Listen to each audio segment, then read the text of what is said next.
Hi guys, welcome to the Mythmakers podcast. We're back. We're gonna do a special episode today, which involves some Q&A to start out with. We are just gonna hop right in, and I think let you guys lead the conversation. So thank you very much if you responded to our polls and asked us some questions. Yeah, every episode could be like this if you submit questions. You guys can also, I have noticed that our questions that these are a lot of like Mythmakers specific questions about us and our business. But if you guys have questions or topics that you want us to discuss that are fantasy related or media related or anything weird, we're open to doing that as well. Astrology questions. I know that I talk about lucid dreams on my TikTok. You guys can ask dream questions. You can ask us like sewing questions. I mean, we're not going to teach you how to sew, but we can talk about processes or things that we've made in the past. I suppose so. Okay. Our first question is, what was your first event like compared to now, and what did you learn the most? We learned to get hard copies of every contract. That was yes. So our first event was called Fête du Fae. We didn't know that we were going to be the Mythmakers Society at all. It was supposed to be a one-off. Yeah, it was supposed to be a one-off. There were more people that were kind of involved loosely. It sprang up as more of all of our friends were thinking we'll get together and do this thing. But then when it came down to the planning, Minji and I put a bunch of money out and then we had to kind of make it work. We didn't really realize how expensive balls were, which we've talked about in a past episode. But like, wow, holy crap, that was crazy. Yeah, so we did end up leaning on each other. I think we became even better friends through that experience, which was cool. That's one thing that... You mean besides me talking shit about you the entire time? No. Lies. Drama. No, would never. But seriously, I think that we leaned on each other a lot, and we're both very, like, dependable in different ways that were helpful for each other. Yeah, I think it really also showed us, like, while creatives are creative, they're not always the most together people. Yeah. Whereas I think both of us come from backgrounds where, like, we had parents who, in their various ways, really required us to be competent. Yeah, we're both Enneagram Type 3s, which are the overachievers. Also, I feel like we both, maybe me slightly more because I think you're more of an artist than I am, but like I'm really realizing that I work well as like a patron. Like I think that I'm creative, but I'm not like the artist that needs to be unemployed and have somebody like funding my art. I really feel that I work well as kind of the person. I mean, this works well for us moving into nonprofit work where like I want to give scholarships to people. I want other people to create.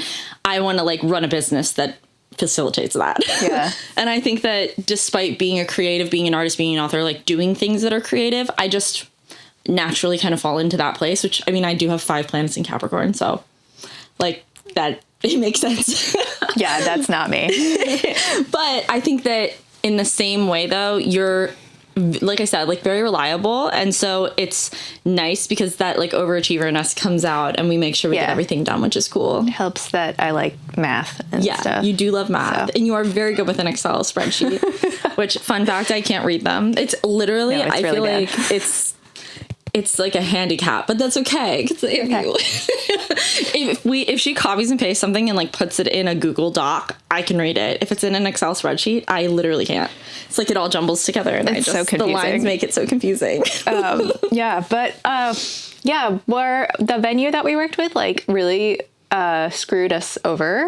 Yeah, they didn't give us hard copies of our contract, and so every time that something would change, or they would like update a price or update a number count, it would create a new contract. Yeah. So when you went back in to see your signed version, you could only see the current existing form of the contract. No edit history. Everything was in a portal, which I figured if it's in the portal, which I shouldn't have trusted it. I should have been more on it. But they had it in a portal, and I thought that it would have an edit history of everything that like they did to version 1, version 2. Right. Like I have a portal for weddings, and when I have like if you were to change your package from like 6 hours to 7 hours, I would have to rewrite that contract, and then you would have to approve it, and it would come up contract version 2, and version 1 would still be available in the portal. Well, like every other venue we've worked with since then has emailed us the contract in addition to having it on the portal. I mean, some of them have had us sign physical contracts. Yeah, that too. Which is nice because then you know exactly and then what we you're get a hard copy of it, and so like having lots of copies is good. I want every iteration. I just feel like, to be fair to us, we had no idea what we were doing. Oh, no. Also, every time we have talked to another venue about this, they're like, that is extremely unprofessional of them. Yeah. There's no way they should have done that. Like, that shouldn't even be legal. So I don't think it is on us for, I think we legally could have had, financially. we legally could have had a case, I think, because the people that we've talked to in business have said like, oh, you should have brought them to like the Better Business Bureau, stuff like that.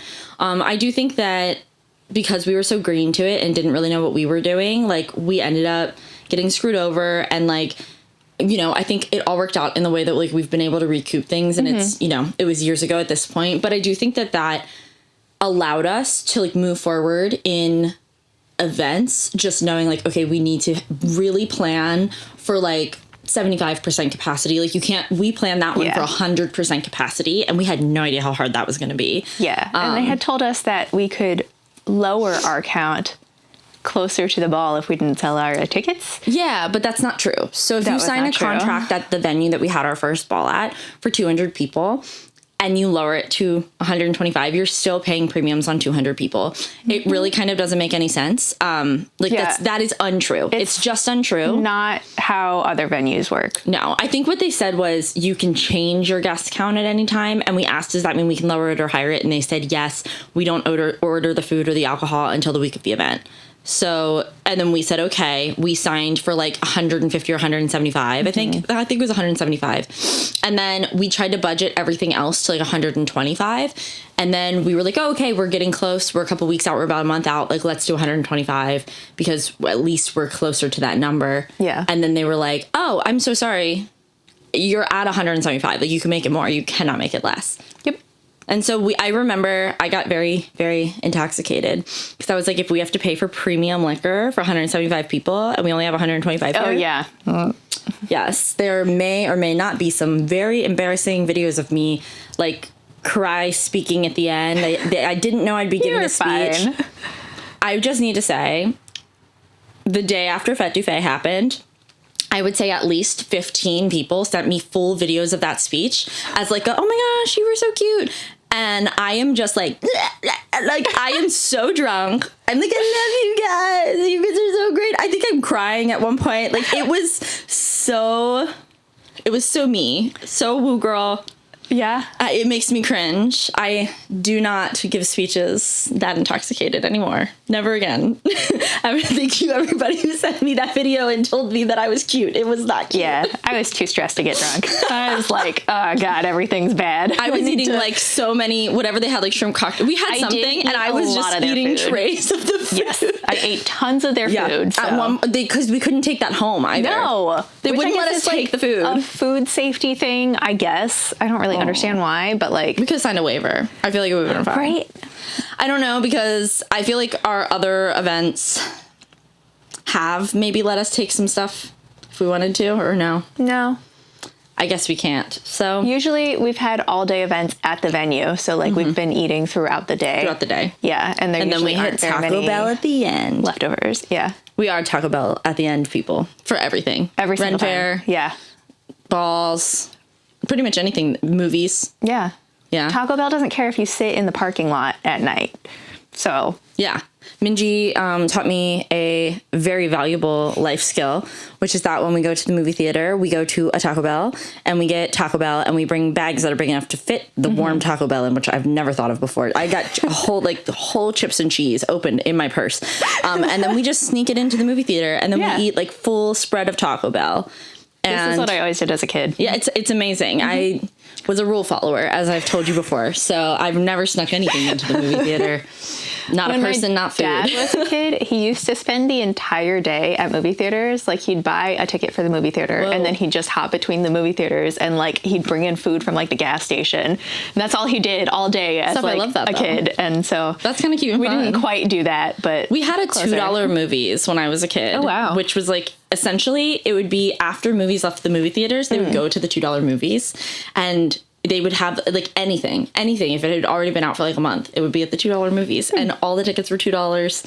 So when I was younger, I would go to the $2 movies like every night. Like my mom would always take us, and then it went up. Then it was like the $10 movies eventually. Yeah. But I spent a lot of time at movie theaters and I like them now, but I know this is gonna sound crazy. The thing that keeps me from going to the movie theaters is parking. I struggle like a lot, like even if they have a parking lot. So there's an AMC that is in the area that has a parking lot. And I've been to it once, and I guess it was fine. But like the Towson one doesn't. That has like a parking garage. I hate the whole garage. I hate garages. The Silver Spring one has the garage. Oh, okay. Like Arundel Mills, even like, I don't know, that parking lot's so big. Movie theaters used to have like gigantic parking lots. Yeah. And now they don't. No, like when I was a kid, I live less in the I suburbs lived now. near something called the Avenue, and the Avenue had stores, and then they had a big movie theater, which was kind of the draw to go to the Avenue. And you could like shop at Barnes & Noble before you go in, or you could get a bite to eat or something. But it had this huge parking lot. It was very easy to find parking on both sides. And then as the time has gone on, like they turned one side into like an it's a seasonally changing thing, like ice skating rink or like a free zone space, Christmas tree sometimes, whatever. And then they changed like the other side shares parking with all of these different like buildings and restaurants and stuff now. Interesting. Yeah. So I went there not too long ago, and it's like the parking lot's so small now it's almost like regular retail parking for it now. It's so strange. I mean, I think that we're in an economy where people are going to the theater just less. We're also in a streaming time where people just stream things once they come out. Yeah. I don't really want to be that close to most people. No. Also, I think at theaters, sometimes there's, you never know if you're going to go and have a bad experience because like someone has a bratty kid or like somebody's talking loud or like laughing or fighting at the movie theater. And their food is so expensive. Yeah. I've literally been at movie theaters where people like get invites have to be like removed. Like, what? Yeah, this like crazy shit happens at the theater all the time. I have not had that many exciting theater experiences. No. So I don't really go to the movie theater that much though. I feel like one time, this is a crazy lore drop. One time when I was in high school, there was this guy and he was a EMT, like a volunteer EMT. Okay. He had already graduated high school, but I was like a senior probably. And he always was trying to take me on a date. And so I finally agreed to like go on a date with this guy and we like get to the theater. And to be fair, like I was already feeling uncomfortable because at the time I was very grunge, right? So I'm in like a grunge emo outfit and he's dressed like Hollister preppy. So we look very odd together, but I was like, oh, whatever. Like I'm from private school. This is what people look like. I don't care. Like he's nice. So we like go on this date and before the movie starts, like we're standing and this lady had a heart attack and he like resuscitated her and gave her CPR and like saved her life. And then the paramedics came and like everybody shaking his hand, like cheering for him. And it ended up being like, I was like, I just want to go home. Like it was the most uncomfortable day of my life. I know. And like I went home and I like told my sister because she was like, why are you home so early? And I told her what happened. I was like, oh my God, I just felt so uncomfortable. Like, I don't know why it made me like so uncomfortable. And it wasn't that he like saved the person because that was great. It was just the whole situation. Yeah. And like, it was so weird. Well, it's very distracting. And like, I just had this realization that like, we were just very different people. Like he was going to have this career in medicine and do this thing. And I was like, oh, we're like not aligned. Like I'm going to be a weird artist. And I was also like kind of mentally ill at the time. So for some reason it was very like triggering. Like I felt like out of place, but also I was kind of like impressed, but then it was just such a dramatic, intense situation that I felt overwhelmed and overstimulated. And I was like, I don't want to go home. And my sister was like, oh my God, I would have married him. Like, oh my God. I was like, I was feeling so pressured and like, I don't know, discombobulated from the situation. It was definitely one of the strangest dates I've ever been on. But the lady, she did survive. Like, that's good. And that was fine. Yeah. So she was okay and he saved her life. That is a lot. It was a really scary date.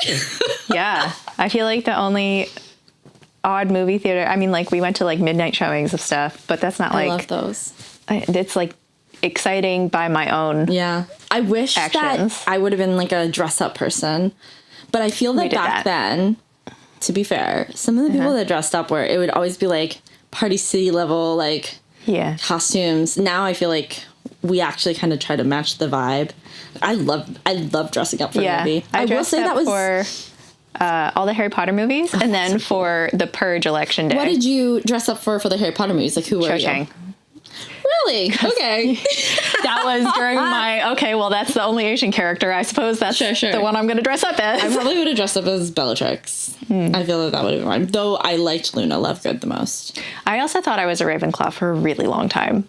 So I can see that. I think probably because I was like, You're well, like they're Asian. I guess you're a Gryffindor Sun, Ravenclaw Moon.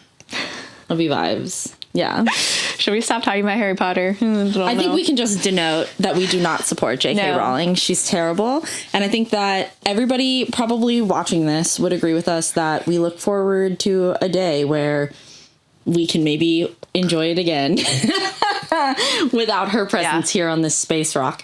But it is a very integral part of pop culture. And of our childhoods. Yeah. I do think that a lot of people who are in the fantasy space have grown up in a way where that shaped the magic and the whimsy and the wonder. I think that a lot of us grieve and feel really intensely about having to let go of that fandom. Like, I definitely know that taking a step back from it, like completely, like not watching the new series, like not playing games, not doing any of the things that I think could be whimsical. I think it's easier because I don't have kids. I feel like it would be sad for me if I had children to not be able to share that experience with them because it was so integral for me. We'll just privately watch my pirated copies. Yeah, or like hard copies that we have at home. Like, I still own my movies from forever ago. Yeah, I feel like pirating them now makes me feel a certain satisfaction. I love that. Of fuck you. It's in the same way that sometimes I'll like thrift an item and privately in my home, but I'm not making content about it. I'm not being like, everybody go out and get this. You know what I mean? I actually have like a Slytherin sweater from years ago that I have tucked away in a box. I'm saving it for when I'm in like my 50s. And it's when she and I can like pull it out and be like, yay, I can finally, maybe I'll wear it on the day and celebrate. You know, there's two major problematic fandoms. An orange person, one orange person, and one disgraced wizard. Yep. Those two can both leave. We also, me and my friends, went to all of the premieres of the 50 Shades movies. Twilight. I did Twilight. Oh, we did Twilight also. We would Twilight and 50 Twilight Shades was more genuine. Yeah. 50 Shades was like funny. We'd sneak in a whole bottle of wine and just get super drunk. I feel that if I had been old enough to drink at that time, that would have been fun for me. Oh my god! One time we were at, was it the first one? I think it must have been the first one. But like we had been drinking, and so I spent the whole movie being like, "You're my exact brand of heroin." And this couple, there was like this straight couple behind us, and it was like me and then our two roommates. So there were three of us, and the girl like gets very upset, and she's like, "Can you guys just shut up?" And all three of us turn around, and we're all just like, "No, no."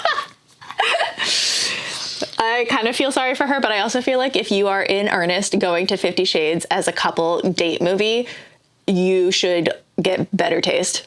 That's a little bit weird. I tried to watch it. I think I was on a plane. I feel like it's they had it on a like, plane. I think that's where I saw it on a plane. I didn't realize exactly what it was going to be like. I think I had to turn it off. What we were walking into. One time on a plane, I tried to watch The Matrix, and then I got like plane sickness, like not plane sickness, like extreme vertigo, and I was like, my head was spinning. I was having like a medical emergency on the plane that was really bad, actually. Not gonna lie to you. It was on my way home after I almost died in London, so I think it had something to do with how I was. But like, yeah, I was trying to watch The Matrix, and I started like the screen was like, I was like, whoa, that was the worst experience. I haven't been able to watch The Matrix since because it was like just so like terrible. Haven't I told you that like we've been on me and my mom have been on the plane like multiple times when there's medical emergencies, and she's a doctor, so she has to go deal with it. Oh my gosh, that's crazy. I do know somebody I know was on a plane one time when someone passed away on the plane. That's frightening. I think you told me about that. I don't like that. My sister's usually in weird situations like that, but like, yeah, people I know that'll be... People just die around your sister? Yes. I'm gonna not hang out with your sister. Gotta stay away. Yeah, no thanks. No, but that's okay.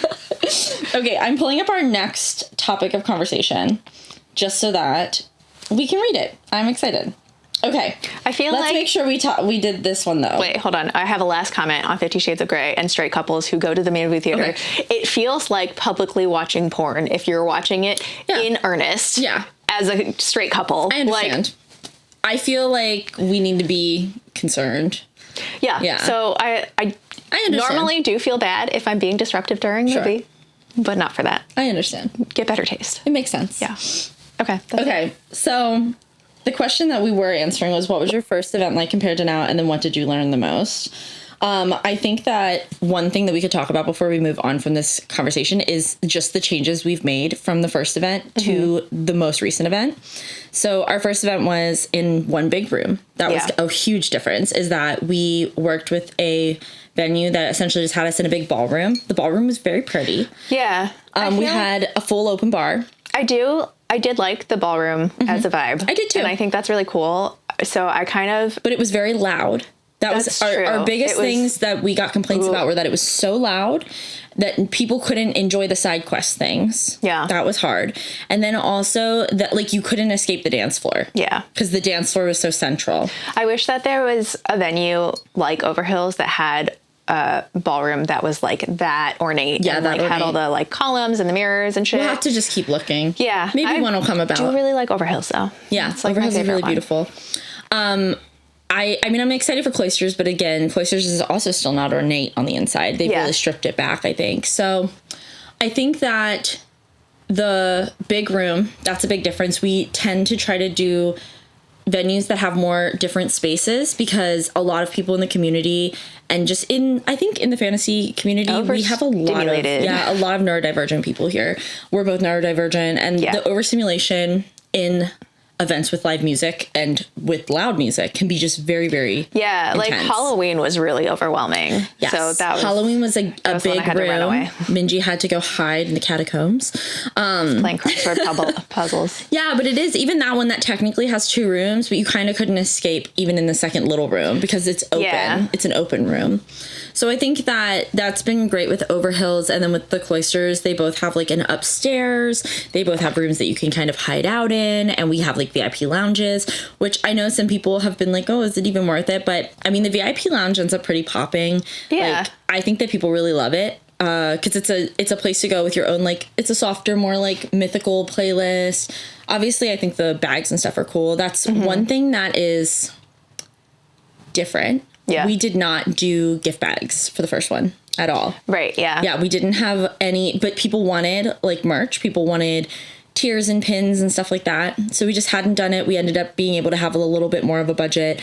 I don't think until Shapeshifters. Yeah.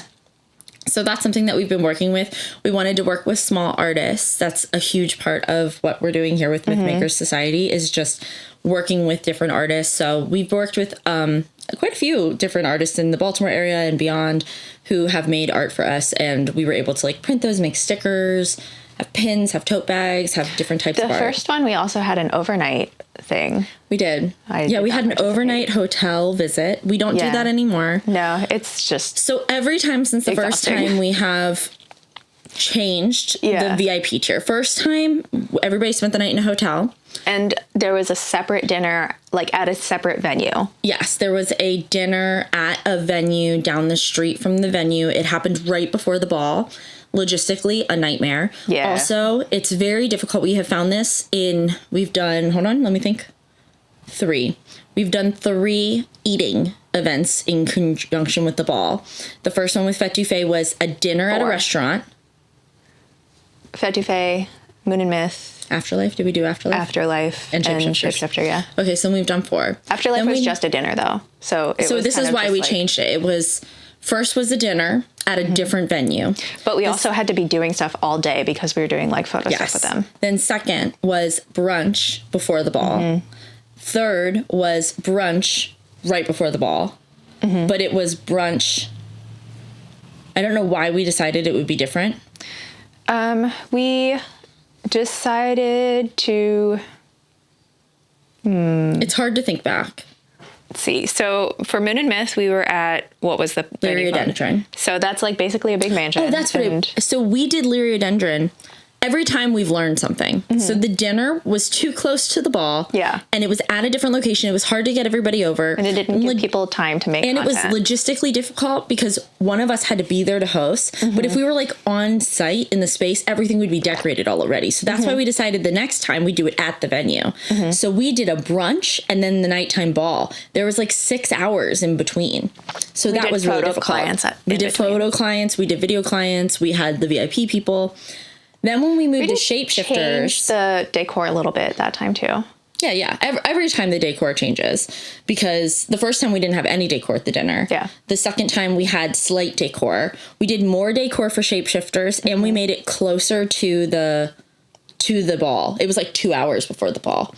No. Yeah. We were doing photo shoots in the morning, and then it was closer. It was closer to the ball. It was like at like 2 instead of being at like 11 or 10, whatever the first one was. I don't think so. I think it might have ended at 2. Maybe. I think it was a little bit later in the day. Does that not sound... Because remember, we didn't want people to have to leave in between.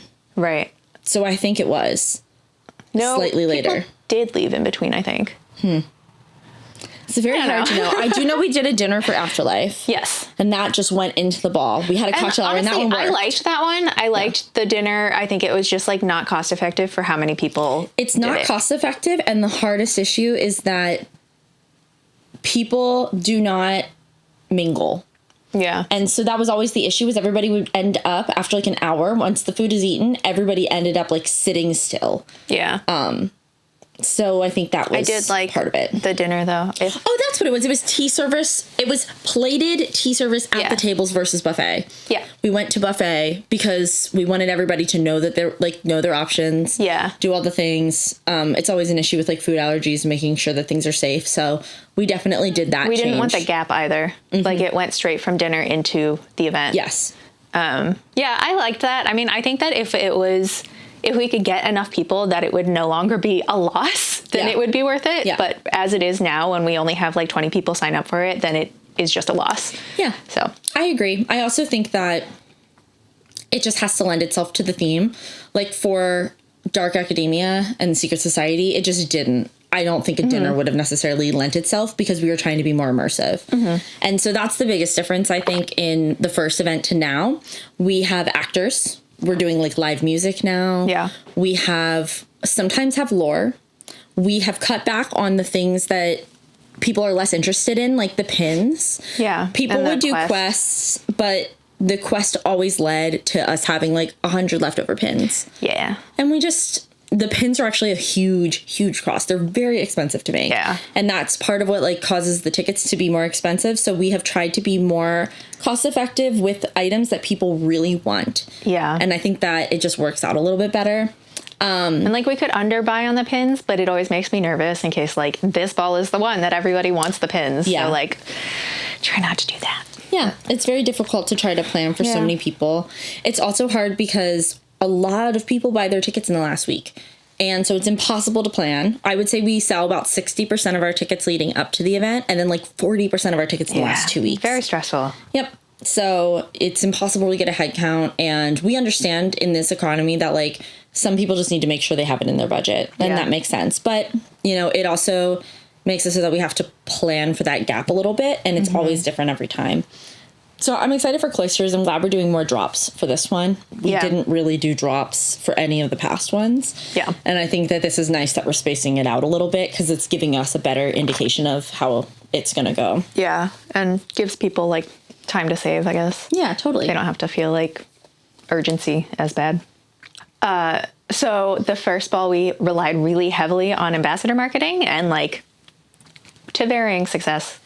Yeah. But working with ambassadors is really fun if you don't have to rely on them for marketing. So one of the things that we've realized is that it's more valuable to just like give creators tickets and have them come with no expectation of content than it is to hire them to make content ahead of the ball.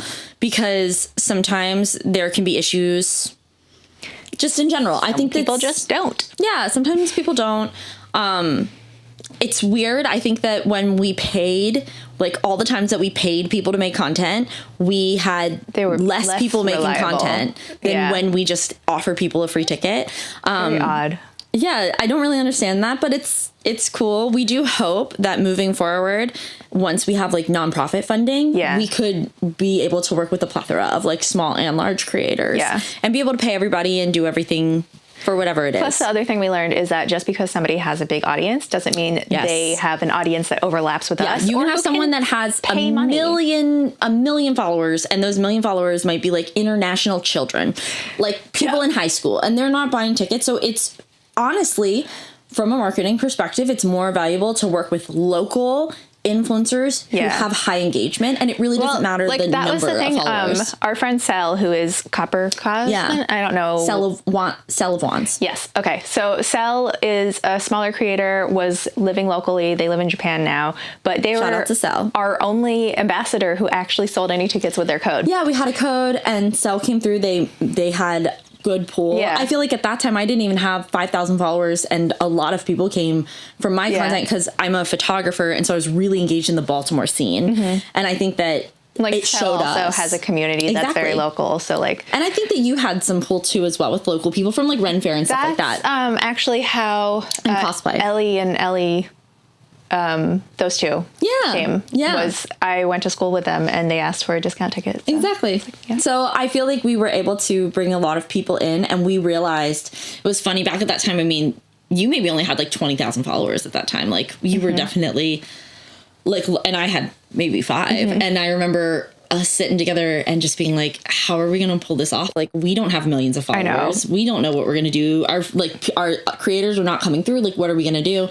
And then we totally like pulled it off. And I think it was a big confidence boost to us to just show like, wait a second, we can totally do this. Like, we don't need somebody with a huge following to pull us out. Like, we do know how to put ourselves out there. We can market things effectively without a big following. Yeah. And it's cool now, like moving into a space where we have larger followings now and just feeling like, hey, like, I'm glad we believed in ourselves. That was cool, you know? We could have just been like, we can't do this. It all has to be canceled and given up.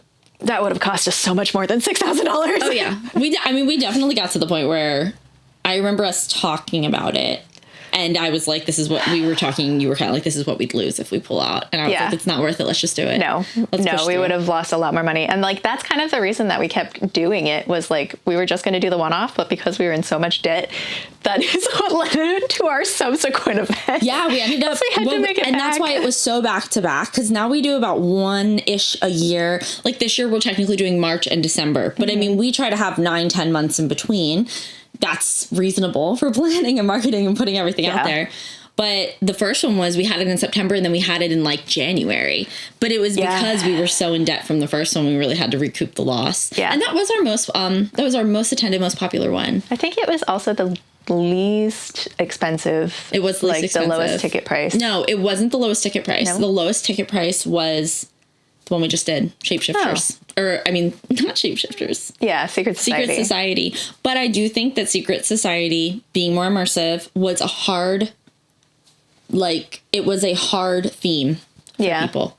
Just because I don't think everybody knows what Secret Society is. Yeah. I think some people might have thought it was sacrilegious. that can play a role. The color dress code also. The color dress code, I think, looked awesome, and everybody loved it there. In theory, I don't think people were really getting what it was going to look like and be. I do think it looked awesome. I thought it looked really cool. It made it very immersive. Just might have been a deterrent for people who don't want to wear red. Which is great, because our next one doesn't have that. Yeah. So that was super fun. And we're going back to celestial themed, so. Yeah. We do very, I think that we put on a good celestial themed event. Yeah. It's very us. The next question is, we need to know all the lore about how it started. Oh, Mythmakers? So I kind of want to talk about what it was like with us becoming friends. Yeah. Do you want to give your side of the story, and then I'll give mine? You were very loud. We met at a photo retreat in Philly, right? And I was new to like the whole fantasy friend group, and was like feeling it out. I also don't talk much when I'm with new people. I gotta absorb the information. We were meant to share a bed. I didn't want to.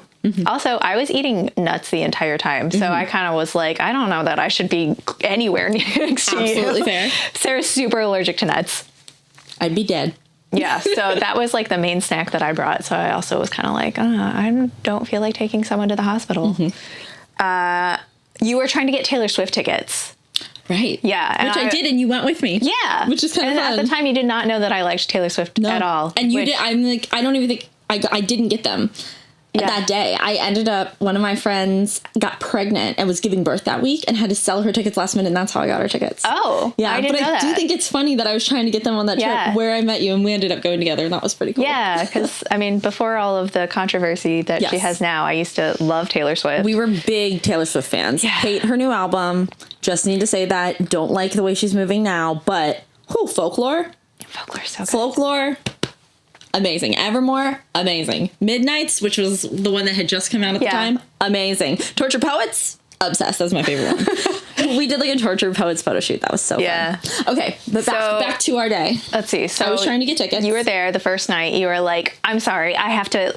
So I was sitting on the little bench thing, and then I think Liza was in a chair because of her back, and you were on the floor, and you were just like very loud. You were like, I have to look at my phone. Sorry, guys. I'm trying to get these tickets. And then you were like, okay, it's 5 seconds to go. I was just like, this is a lot. But high stress situation too. I was also yapping. I remember I was telling like a million dream stories. Yeah. You were talking about your astrology also. And astrology. You were telling some weird story that I cannot remember anymore. I was telling people about like seeing dead relatives in dreams. Oh. Which is a totally normal thing. You talked about your wedding for a little bit at some point, because then your wedding got rescheduled, and that was kind of one of the first like serious interactions we had. Yeah, I remember that. Yeah, you were a lot. Yeah. I am a lot. I feel like I come in hard and I become more palatable over time. Yeah. Well, in close friendships. I think I didn't externally find you, people tend to like me if you don't know me. But if you start to really know me, I'm really obnoxious like the first 5 times you hang out with me. And then you kind of get used to it. You just kind of are like, oh, okay, wait a second. I feel like you're a very polarizing personality. Like people can either handle the a lot or they can't. Yeah. It's funny because nobody ever tells me to my face that they can't handle the a lot. But one time I did have a girl, like, I thought we were friends. Is this the tiny hands person? No, that person was crazy too. No, this is just a random person I was friends with. And then this one time they got kind of mad at me and I was like, what's wrong? And they were like, you are so smiley. And it is just so annoying. Every time I'm around you, you're just like so energetic and so smiley. And I just don't want to be around you. And I was like, so then don't. Okay, I will be not ever seeing you again. Never saw him again. Yikes. I'm loud, but it works well in social situations with lots of people. Yeah. I think I'm it's really super good at helpful group. for me too, because like I am very subdued and low energy, so like just kind of suction off some of your energy. That's what I'm here for. I'm like a battery for everybody. That's my best way to be. I mean, that's astrologically, that's always been my problem, is that I'm an Aries rising and then I have all the like Capricorn Aquarius placements. So the Aries rising comes off just like really intense. I take up a lot of space. But then now that I've kind of learned to like let people into the space, or that I'm more like a battery, like I'm supposed to be like giving energy, hyping people up, it works better than when I just was like really loud and really like in your face all the time. But I didn't dislike you when we first met. Like I actually like, I don't like being the one who has to carry all of the conversation, and I frequently end up in that kind of situation when people are kind of quiet. So I don't like being in that situation. So it's nice when somebody else does it. Well, so that's how we ended up essentially becoming friends, because you triggered my neurodivergency in a good way, which is like we had a discussion at the end of the day, which we made that very cute video of clapping hands. The clapping hands video was really fun with all the girls that were there, and then we took some pictures. You were teaching me about the correct height to put my phone and like to wipe off my camera, which we're still working on. 3 years later. Working on that. Totally fine.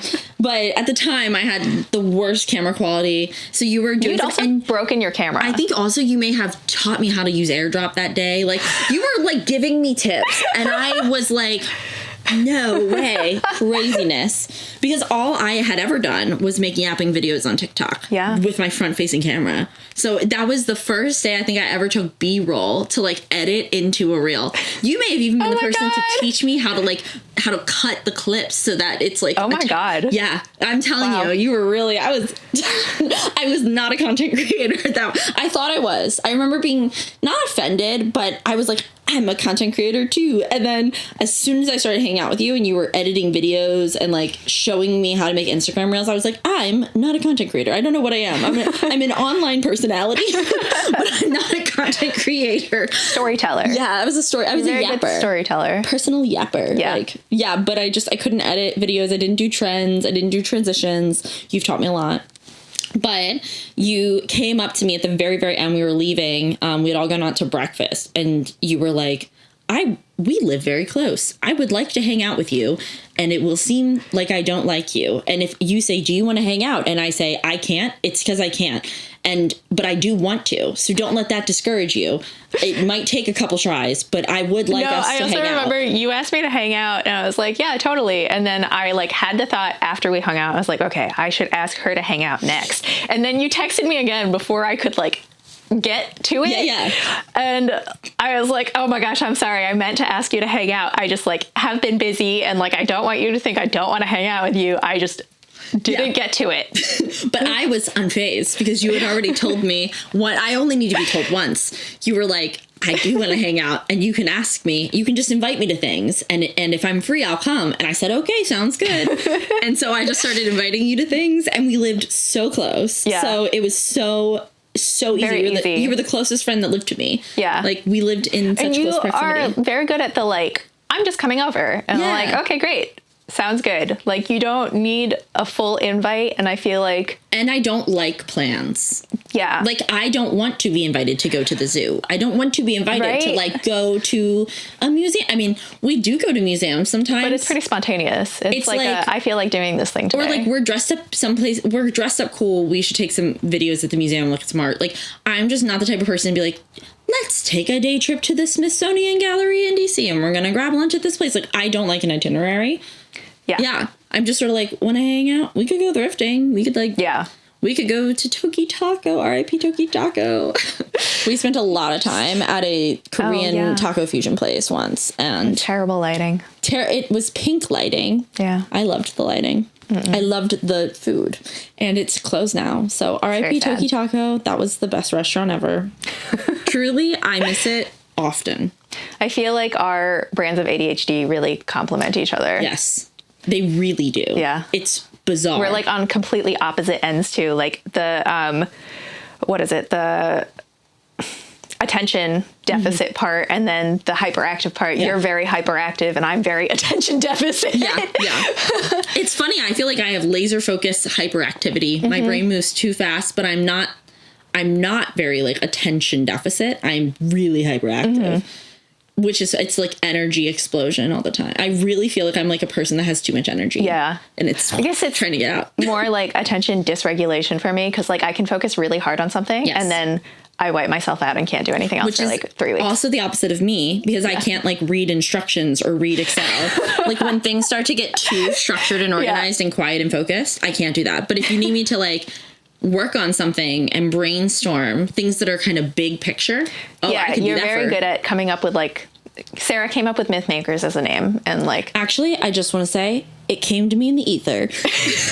We were at, speaking of Sal, we were at Sal's Dark Academia lunch, the tea that was happening at Woodbury. And we were sitting in a circle listening to a reading and we were all together. It was like all the people who had attended the Myth Makers events and Minji was there and I was there. We were dressed up in costume and literally as if somebody said it and I heard it.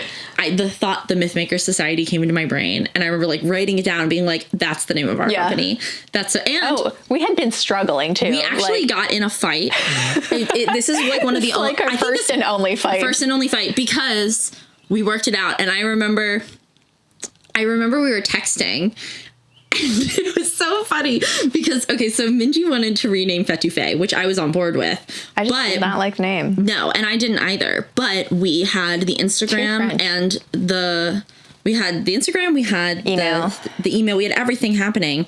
People knew who we were, and we had to put out tickets for that next event. Yeah. It had only been like a couple weeks since our whatever event. Yeah. And so I was like, from a marketing perspective, it would be a terrible idea to change our name right now because people are not going to realize in their emails that we're the same company and come to this next event. We really need to like move with the momentum. And you were like, this name sucks, which like it totally sucks. It was supposed to be a one-time, it wasn't a company name. It was the name of the event, Fête du Fae, a fairy party. Yeah. Like, and it would have boxed us in too much into just fairy balls. And we didn't want to be doing that. No fairy balls. No more fairy balls. We don't do that. I wouldn't be opposed to another fairy. Well, we're doing a fairy picnic. Yeah. Yeah. But like that's not.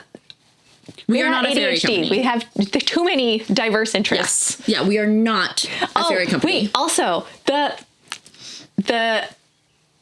perception of what a fairy is was a huge part of how this whole thing went down. Yes.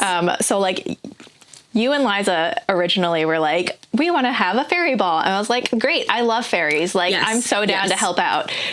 It took me until like a month before the actual event. So this was like maybe 7 months into marketing and like actually creating this event. And about a month ahead of time, I was like, they meant Akatar fairies. Yeah. Yeah.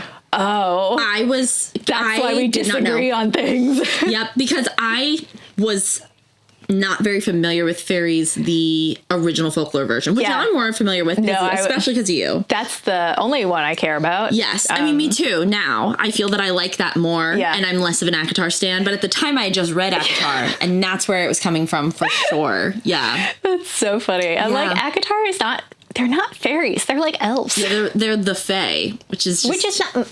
The fae is just any mythical being at all, but they're not fairies. And calling it a fairy ball is incorrect. It's true. If you're doing it. That's why we don't have fairy balls anymore. No, I'm just kidding. That was a very personal qualm. Yes, but that's okay. We figured that out.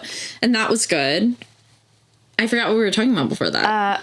When we were arguing over the name. Oh, yeah. So I remember I was actually at a friend's house and I was getting these texts from you that seemed, I thought I was reading them as very aggressive. And then I was talking to my friend, like, I can't believe this girl. Like, who does she think she is? And then my friend said, you guys are having like the same, you're on the same side. Like, you're not really arguing. You're just sort of like angry texting each other the same thing, but like slightly different font. And I was like, what? And then I had this, she was like, well, what do you want out of this? Like, do you want to be right and have her feel bad and you guys are still reaching the same conclusion? Or do you want to like work with her? She's your business partner. And I was like, these are all good things to think about. And I'm going to think about that for a second. And then I was like, yeah, I don't know what I'm doing right now. Like, I think I'm just having weird flashbacks to unhealthy friendships in the past. Yeah. So I remember texting you and be like, wait, I think we're on the same page. And you were like, okay. I was like, we'll just talk about this. Like, and then we had a discussion. And I was like, it's just timeline. And you were like, oh. And I was like, yeah. Yeah. And then I was like, let's just wait on what we're going to call it, but we know we're going to change it. Yeah. I was really under the impression that you just were super attached to Fête du Fae for some reason. No. So it's just because I came up with the name. Yeah. Yes. But it just wasn't good for a company. Yeah. No, we would totally be boxed in.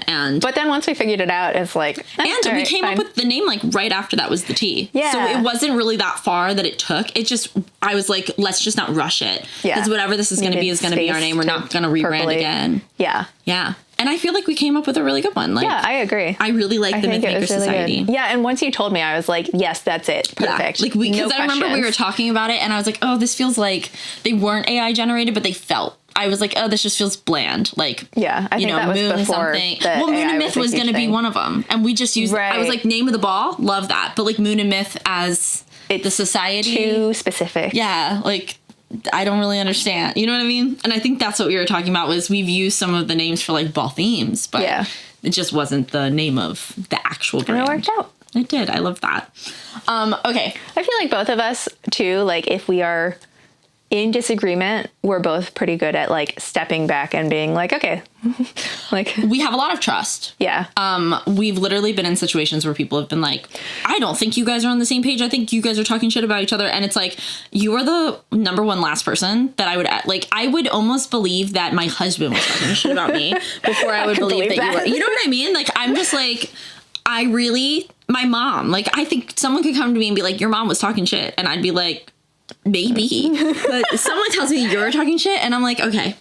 So, like, do I know that you can sometimes be very opinionated and have some harsh words to say to people? Yes. And, like, I process out loud a lot. You process out loud, but you would never talk shit about me. And it's not because you think I'm the most amazing person in the world, which, like, no, I'm just kidding. But it's because I think that you and I both have a lot of integrity with business and our work. And I think you know that to talk shit about me, and same with me, to talk shit about you would be to, like, collapse the trust that's between us. Yeah. And that would make running a business together extremely difficult. Yeah. So in effect, we would be shooting ourselves in the foot. Yep. And it's neither one of us would self-sabotage. No. So, therefore, anybody that ever tells me that you are, like, my secret enemy, I'd just be like, that's a lie. Just lying in wait. Yeah, you are that's a lie. That's a bold-faced lie, and I don't believe you. But I do think it works out well for our friendship, because I do feel that even if we disagree about something, we can just take some time and come back and be like, ugh, I kind of wasn't vibing with the way that you were acting or the thing you said or whatever. But let's just talk about it, because, and then a lot of times we'll be like, oh, I was hungry. I was tired. Oh my gosh, that wasn't directed at you. And then, and then we just kind of work through it. I feel like that was literally our only argument where I was like, I'm mad at Minji. Like, yeah, I can't think of anything else. Yeah. Like, there's definitely been times that I'm like, what the fuck is she going on about? Oh, yeah. But, like, that's friendship. My standard state used to be annoyed at everybody. So this is, like, a vast improvement that I'm just occasionally like, the fuck is going on? Well, sometimes I catch it. You'll get this look in your eye. Like, we'll be talking. This happened the other day. You were asking me for advice, and I was late to pick Jack up. And he was actually calling me. He's like, where are you? I was like, oh, no. We were at the end of the conversation, and Minji was staring at me like this. And I was like, I've said something, and she's gonna, like, burrow down into that if I don't correct whatever I just said.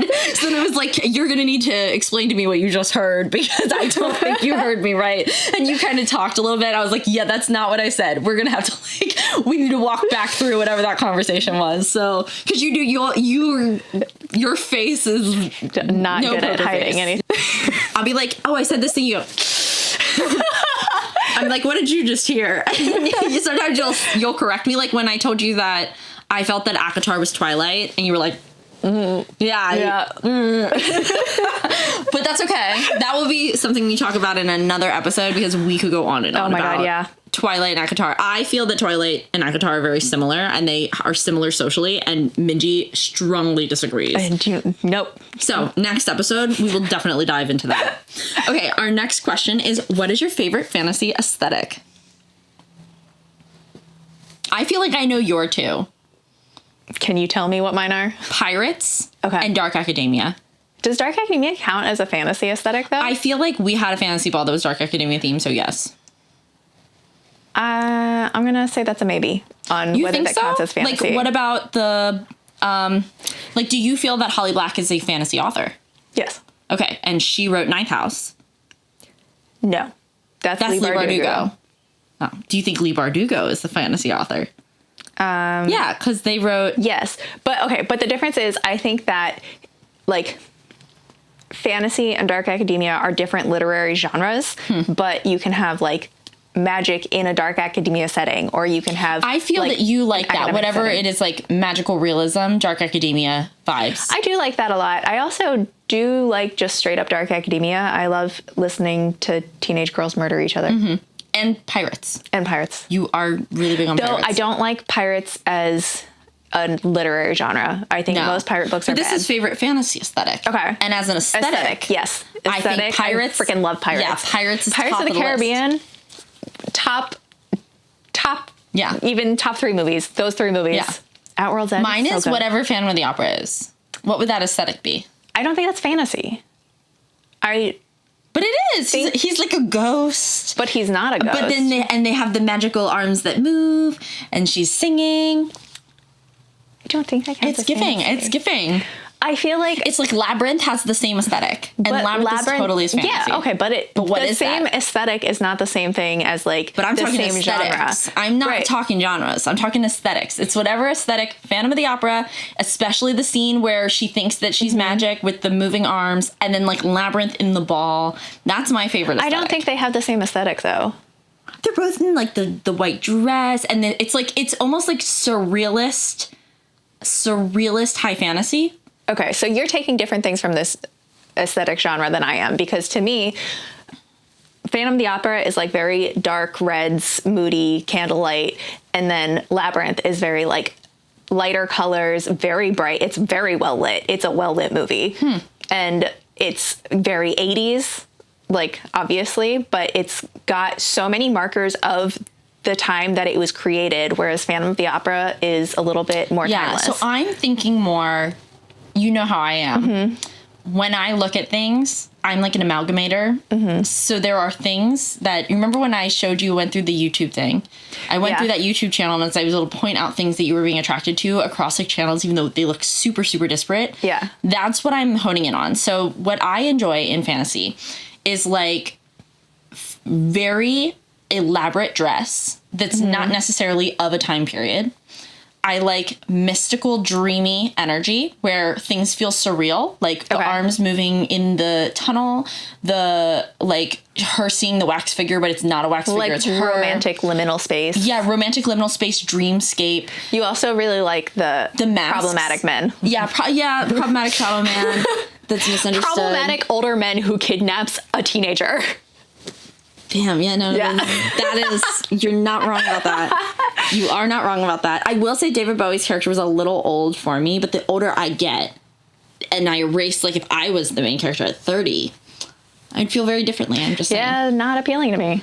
Yeah, I don't know what it is. I don't know what that is, but I maybe it's just like Christian repression. That is like a big thing that a lot of like Christians who, like if you talk to people in the church, a lot of women fantasize about being kidnapped. They are trying to mail order bride them.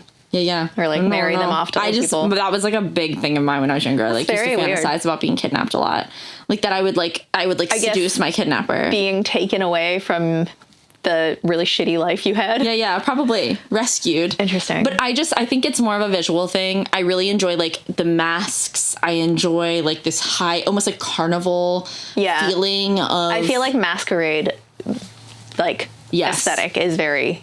me. Very your vibe. And when I think of fantasy, I imagine that in like, when I think of Avatar and some of the things that are happening, I'm imagining them in that sort of way. I think it's just the way that I like to read like fae books. My book is very like that. Yeah. I just tend to like that. So it's kind of like a liminal space, romantic, high fae vibe. So I feel like in order to answer this question, yeah, sure.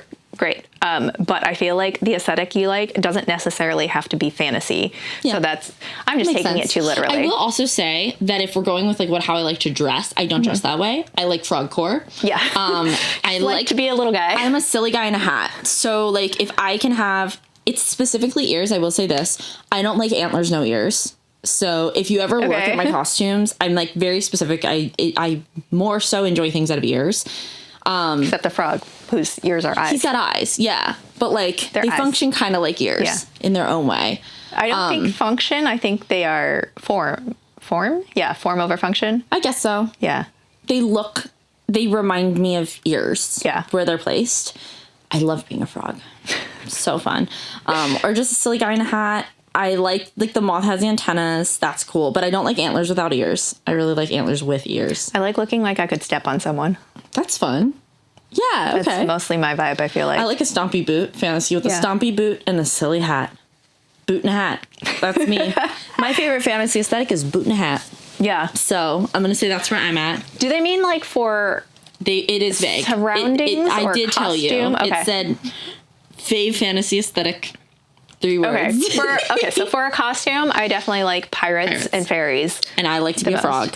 For setting, I feel like magical I was gonna say Gothic castle that is like destroyed basically, but like has the weird remnants of magic where like you can kind of imagine. Mine's that getting it's magical surrealist ball. Yeah, I would say that's pretty accurate for me. Or a magical surrealist underground or magic cave. Library. I'd be so down for magic library. Magic library is very good. Yeah, I think both those things work. Yeah. Okay, I have one more. Okay. And then this will be the end of our episode. Oh my gosh, this is a shorter episode today. All right, where do you get your inspiration for each event? What sparks the inspo? Micah. Micah's given us some inspiration. I will say, okay, Fête du Fae was me and Liza. And we came to you with that idea. You just agreed with that. Yeah, because I thought the second one, Moon and Myth, was we were looking for names. Mm-hmm. And that was one of the names we came up with as a potential name for the society. Yeah. We decided that it was too vague. But we liked the idea for hosting an event. Myth luncheon and a moon event. Yeah, it was super cute. cool. A little celestial ball. Also, we had a lot of celestial decor. Yeah, because you were planning your wedding to be celestial. And yes, at that time. Out. Yeah. I didn't... We had some other friends in the fantasy community who also had fantasy celestial balls, like, the week before mine. Not balls, weddings. Yeah. There, like, everybody else that got married within the year before my wedding had a celestial fantasy ball wedding. That was, like, the theme. Yeah. Everybody came in celestial clothes, and that was their decor, and yeah, and so as we continued on, I just realized, like, I don't want to have the same wedding as everybody else. Yeah, and that's fair. It was, you know, I want everybody to feel special, and I feel like I was, like, I don't know, to be a guest at a bunch of people's weddings and then have the same theme felt weird to me, so I just didn't do that. Yeah, and then when we did Shapeshifters... That was another pseudo-ACOTAR. It was pseudo-ACOTAR. I think at the time, You were, like, deep into Crescent City, and you were, like, Shapeshifters. And I was like, okay, but can we not make it ACOTAR? Yeah. And you were like, yes. And then you'd explain it and be like, that is still ACOTAR. It was. We cannot call it whatever they're called in ACOTAR. Yeah. What do they call them in ACOTAR? The Spring Court? No, in Crescent City, sorry. I don't remember. No, I don't know. You wanted to call it that, though. And I was like, we cannot call it that. Yeah. And you were like, what about Shapeshifter? I'm like, that's vague enough. We can do that. Yeah. We also had floated the idea of making it a cryptid event. Yeah. But we felt that cryptid was too niche. Right. Because you had just gotten the Mothman thing. You were did. Mothman at the previous one. And it went so viral that we were like, man, we should do a cryptid ball. People were coming out of the woodwork to ask us to do a cryptid ball. Yeah. But it just is not fantasy enough in our niche. So that's why we chose Shapeshifters, because everybody was reading ACOTAR. Crescent City had just come out. And we also had... Cryptids kind of fall under Shapeshifters. Yep. So we went with Shapeshifters. We did have some cryptids there. That was fun. Yeah. Yeah, Aaron was Squonk. It was a very fun event. And then Micah came up with Afterlife. He floated that idea with us. And I feel like... both of us were immediately like, yes. That's a cool idea. We did float a circus idea. I still would love to do that sometime.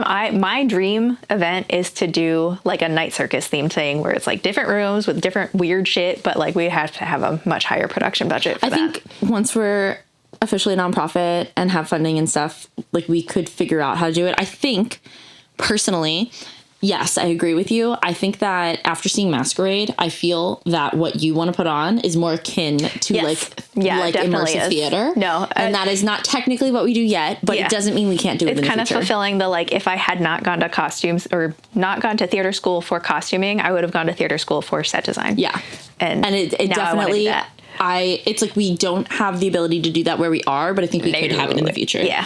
And like that's also, very expensive. I'm also just an enormous fan of Masquerade. So you know me, I'm so down when we have the budget. And then for Secret Society. That was you. Yeah. That was a passion project. It was. And I feel like it got kind of diluted along the way because like both of us kind of ran out of steam, and then you were definitely in your like trying to figure it, going through it, depresso hole. Yep. And I have no experience in dark academia, so I felt like I'm gonna do my best to be vague and marketable. Yeah.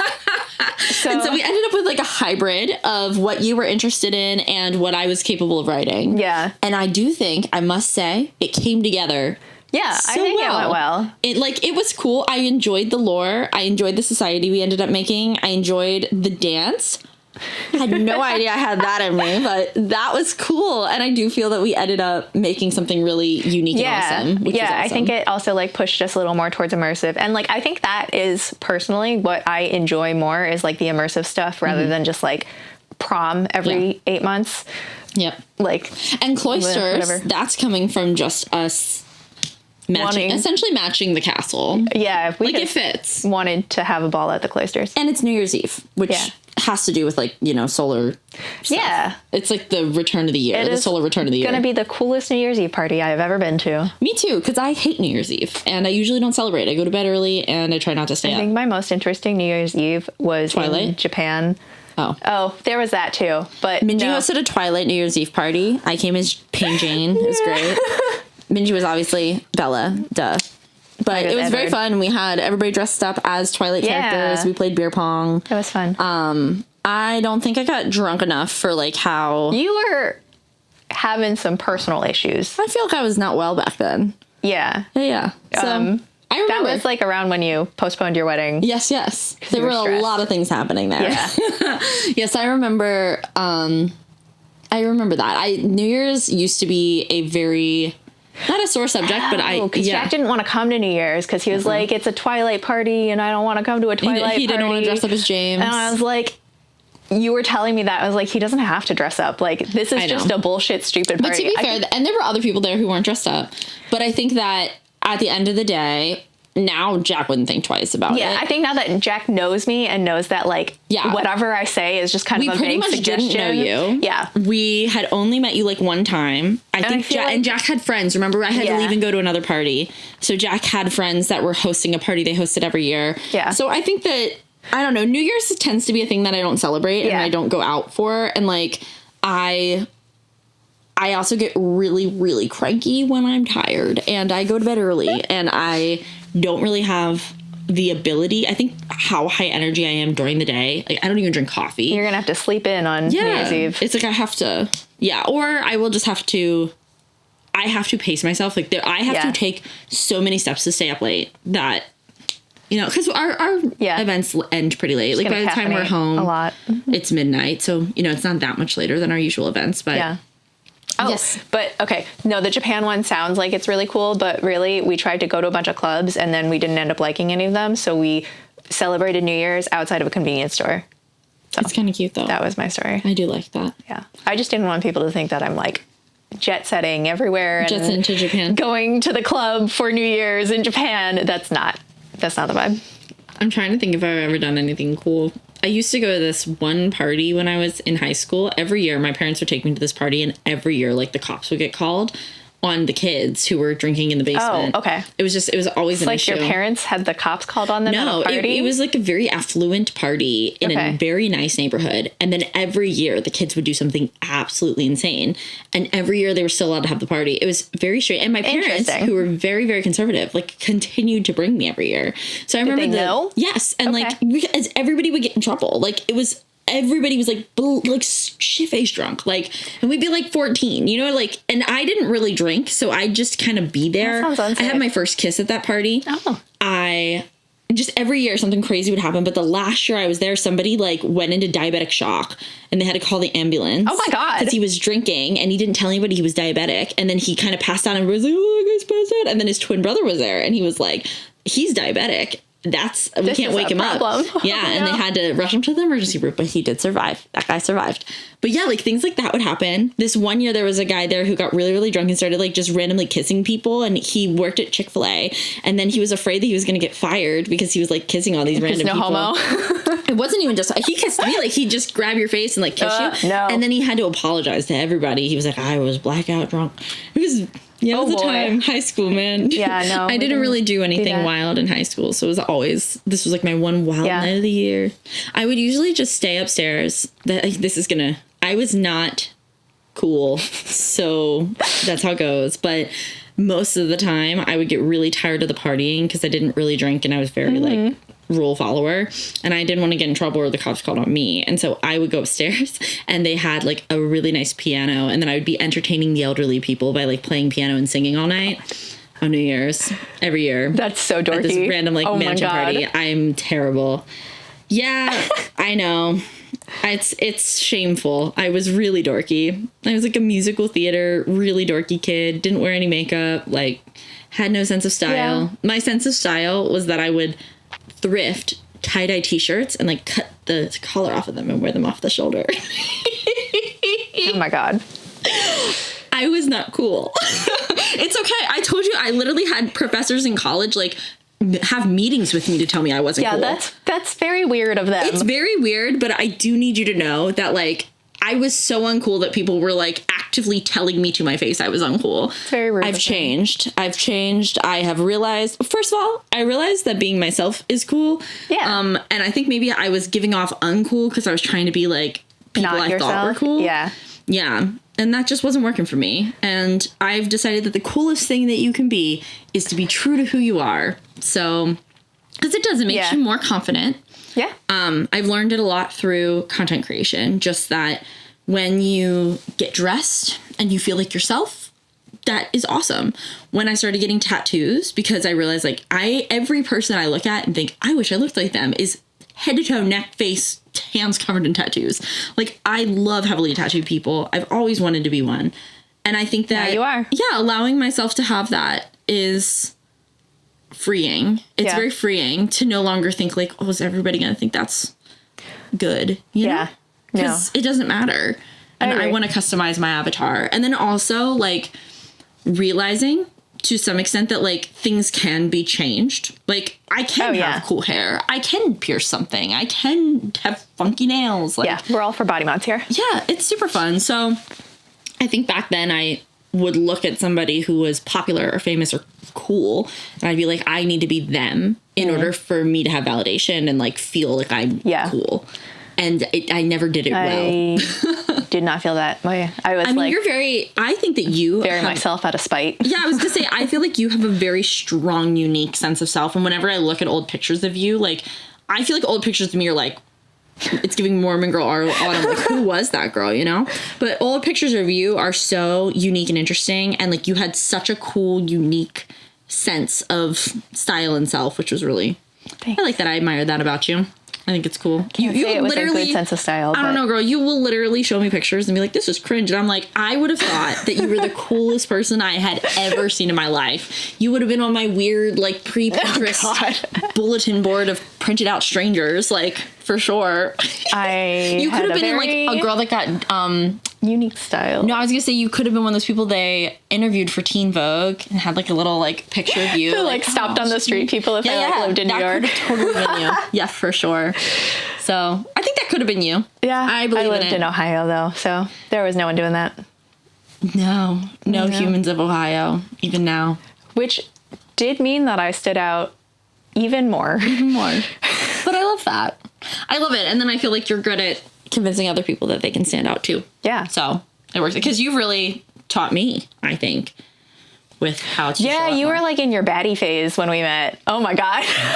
I was, like, living in Miami, wearing crazy clothes. Like, yeah. And I feel that, like, I had just put on my first corset like, right before I met you. I had just gotten, like, my first selkie right before I met you. I really didn't do a whole lot. I loved fantasy, but I didn't consider myself fantasy adjacent in any way. And then, but I liked cosplay. That's what we first aligned on. Yeah. So we did that Wednesday cosplay, which is so cringe, but, like, I love us for committing to the bit. Yeah. I'm glad that we never really posted any of that. No, me too. But so we the did Wednesday it. and the Draculaura, those were the two first things we did. Yeah. And Lolita. Oh yeah. I forgot about that. Yep, we were some people doing some things. We were Lolita girls with cat ears on. Yep, cat ear Lolita girls, Draculaura, and Wednesday and Enid the cosplay. They don't exist on the internet. Don't worry. You won't be finding those. But we did meet and do those things, and that was fun.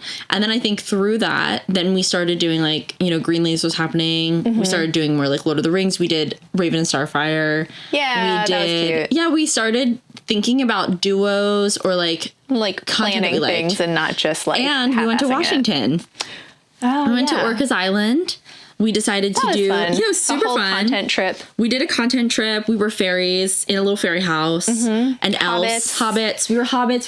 Hold on. We did Dark Academia also. We did Dark Academia because we went to a cool library. It was a lot of, like, peasant dresses in the woods vibes. Very Sondaflor. Yeah, Sondaflor. Lots of Sondaflor. Lots of Sondaflor in the Ho rainforest. And I wore, like, 3 of my outfits on the plane. You did? I do remember. That was so crazy. We were in in the airport, and Sarah's like, why would you not just check your bag? I'm like, what if they lose it? She's like, so you instead you're wearing this many things? Remember we had to like, oh, yeah, that is so crazy. Yeah. I remember we had to buy groceries on Orcas Island. Oh, yeah. And then we had to like take a ferry, and I was just like, we didn't have anywhere to put them. Yeah. So remember I was like just eating blocks of cheese while we were like waiting to get on the ferry.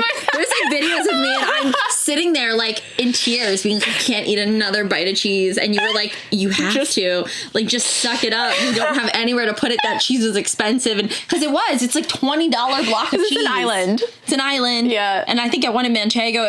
And so I'm just sitting there eating my cheese, trying to get over the border back into the state. That was so funny. It was so crazy. And it was good. I loved going to that. Remember we went and we took videos at that library, at the university. Yeah, that was a really cool library. It was a beautiful library. But remember there were like people that just kept standing in our videos, like watching us. And it was like very obvious that we were filming, and then they'd just stand there like staring at the camera. And like not even students. It was like families. Yeah, parents and children. It was full families. And it's like, if it was students, I'd be like, yeah, I'm in the way, man. Yeah. You do your thing. But it wasn't. But like the families was weird. Yeah, it was like little kids running around. I'm like, yeah, I get that they're like tourists and they're seeing things, but like our videos weren't very long. And we went to Forks. Yes. Yeah, we went to Forks, Washington. That's actually why we went Twilight trip. Yeah. That was really fun. That was fun. We did not know, I will say this, we were unaware when we booked this trip that Forks, the town, is not the filming location. Forks, the town, is a extremely, extremely remote, almost like a trailer park of a town. Like there are a lot of non-permanent homes in the town. Very, very small. You could walk the whole thing in like and it's like 10 basically minutes. In the rainforest. In the rainforest, really far away, like no hotels nearby. And then they just have like cardboard cutouts of the characters in windows of buildings. It's really scary. Yeah. Oh my God. And there's just, so it'll be like a house. Like and then such a jump scare. It'll say Bella's house, but it's not Bella's house, so it doesn't look anything like video location Bella's house. And there's a cardboard cutout of Bella looking out the window. And they've just randomly named certain houses in the town. It's the stuff that Stephanie Meyer based it off of. But she didn't actually go to that town. Oh, you're right. No, she just chose a town really remote. But she based it off of like Portland, essentially. Yeah. And all the filming locations are in Portland. So in the way she actually describes it, the amount of people that are there, like the type of technology and how close it is to everything, it's a bit more rural. More like Oregon. And Forks is not that. Yeah. But I understand that it's like she just kind of looked at a map and said, like, this is really rural, we'll use this. Yeah. But yeah, they're capitalizing on it, and there's like a little... She did a lot for their tourism. Yeah. And like it wasn't a bad trip. We had a really fun time. We saw the rainforest. Yeah.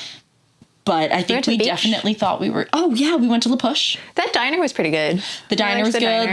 La Push was good. Yeah. We went to the museum. We went to the museum. The gift shop. Yeah. There were a lot of things. Like the first thing you see when you drive in is this gift shop on the right, and there's Edward Cullen just standing in the window. Yeah. Huge jump scare. I looked at it and I was like, the fuck is that? We ate Oreos in front of the gas station. Mm-hmm. Uneventful to you, but eventful for us. Yeah. And then we decided one day we'll go back out and we'll go to Oregon and we'll see all the filming locations there. One day. Twilight trip part 2. But not today. Not today. We have other trips to take. Yep. Anyways, I feel like that's what we got for today. Yep. I have a meeting. Wow. You're right on. We did really I need to tell you that my special talent is timing, being to the minute on everything. That's weird. With no recollection. Like, I did not know when your timer was set for. Nothing. 2:50. Yeah. My meeting's at 3. So we're going to say goodbye, and we will be back again next week with more fun things to talk about. If you want to hear about a specific topic, like we said, please let us know. It helps us to know what you guys want to hear. Otherwise, we can talk about Twilight and Akatar. And dreams. Yeah. Twilight, Akatar, dreams. That'll be the vibes. Astrology. And you can just go how about through this? my chart. That'll be our 4. Twilight, Akatar, dreams, astrology. Hey, if you want Sarah to read your chart, I could do some light reading. Yeah. That'd be fun. All right, guys. Bye.